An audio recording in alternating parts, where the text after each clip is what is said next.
भाई साहब, आप जानते तो हैं कि इस वक्त बादशाह किस दौर से गुजर रहा है। उसका हरगिज ये मतलब नहीं था, बस गुस्से में उसके मुंह से निकल गया। तुम्हारे होते हुए उसने मेरी बेटी मुर्ख को तलाक की धमकी दी। तुमने उसे ऐसा करने से रोका क्यों नहीं? क्या इस जिल्लत के लिए मैंने अपनी बेटी की शादी उसके साथ की थी?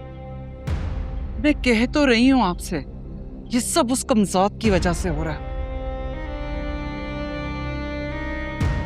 खुदा करे कि वो किसी को ना मिले।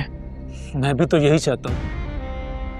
मैं नहीं चाहता बादशाह की दूसरी शादी की वजह से मेरी बेटी मुर्ख के साथ कोई ज्यादती हो।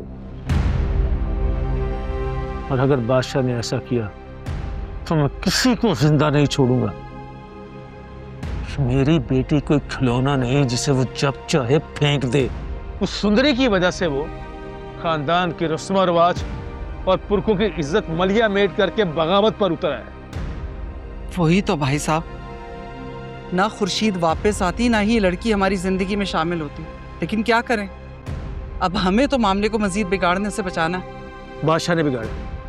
मैंने तो सोचा था कि मेरी मुर्ख राज करेगी इस हवेली पर, और वो मेरी बेटी को बीच रास्ते में छोड़ने की धमकी दे रहे। भाई साहब, हमें तहम्मुल से काम लेना होगा। पहले ही हवेली में बहुत कुछ बिगड़ चुका है और मजीद तबाही से हम सबको बचना है। अब देखो, बादशाह दावत छोड़कर कहीं और चला गया, और शुरू तो इस वक्त उसको मेरे साथ होना चाहिए था।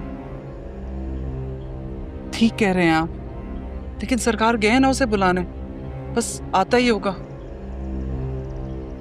हाँ, गया होगा अपनी दूसरी माँ के पास। मैं तो सोच रहा हूँ मैं भी एक और शादी कर लूं, तुम्हारे लिए एक भाभी ले आऊं। हम भी ना भाई साहब। और जरीना भाभी का क्या होगा? इससे क्या होगा? पहली है, पहली रहेगी, खानदानी। वैसे भी कौन सा नस्ल दी है उसने मुझे।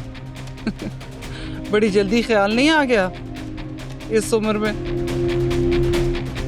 बेटी की शादी के बाद आज़ाद और बेफिक्र हुआ हूँ। ऐसे ख्यालात तो आते जाते रहते हैं। वैसे एक बात है भाई साहब, इस परेशानी के हालात में भी आपकी मजाक करने की आदत नहीं गई।